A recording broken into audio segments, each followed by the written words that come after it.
கருப்பன் பேசுறேன் என் மக்கா. தனக்கு ஒரு வாரிசு இல்லையே என்று ஏங்கித் தவிக்கும் என் மகனே, ஒருபோதும் இந்த கருப்பன் உன்னை கைவிட மாட்டேன். உனக்கு கண்டிப்பாக வாரிசை, குழந்தை வரத்தை இந்த கருப்பன் கொடுப்பேன். கவலை கொள்ளாதே. காலதாமதத்திற்கும் ஒரு சில அர்த்தங்கள் காரணங்கள் இருக்கிறது. உனக்கான காலங்கள் வரும் தருவாயில் கண்டிப்பாக உனக்கு இந்த பாக்கியம் கிட்டும். அதுவரை சற்று காத்திரு என் மகனே, மனம் தளராதே. ஏங்கி தவிக்கும் பரிதவிப்பு நான் அறிவேன். ஊருக்கே குழந்தை வரம் தரும் இந்த கருப்பன் என் குலவாரிசு. நீ உனக்கு இந்த பாக்கியம் தரமாட்டேனா என்ன? அனைத்திற்கும் காலம் நேரங்கள் உள்ளது. உனக்கு நல்லதே நடக்கும், கலங்காதே. நீ படும் துயரங்களை மூட்டை கட்டி தூரப்போடு.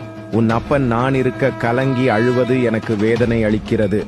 இவ்வளவு நாள் எப்படி உன் பரம்பரைக்கே வாரிசு பாக்கியத்தை கொடுத்தவன் இந்த கருப்பன், நீ சொல்லியா நான் கொடுத்தேன்? அதுபோலவேதான் உனக்கும் கண்டிப்பாக உன் வாரிசும் என்னை கருப்பா என்று அழைக்கும், கலங்காதே.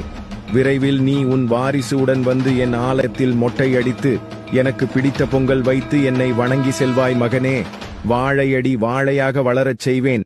கலங்காதே. என் ஆலயம் வந்து என்னை வணங்கி உன் குறையை சொல்லிக் கொட்டித் தீர்த்து அழுது புலம்பிவிட்டாய். போதுமடா, நீ பட்ட துயர். உன் வம்சத்தை காத்து என்றுமே இந்த கருப்பன் இருப்பேன், கலங்காதே. நல்ல செய்தி வரும் என் மகனே.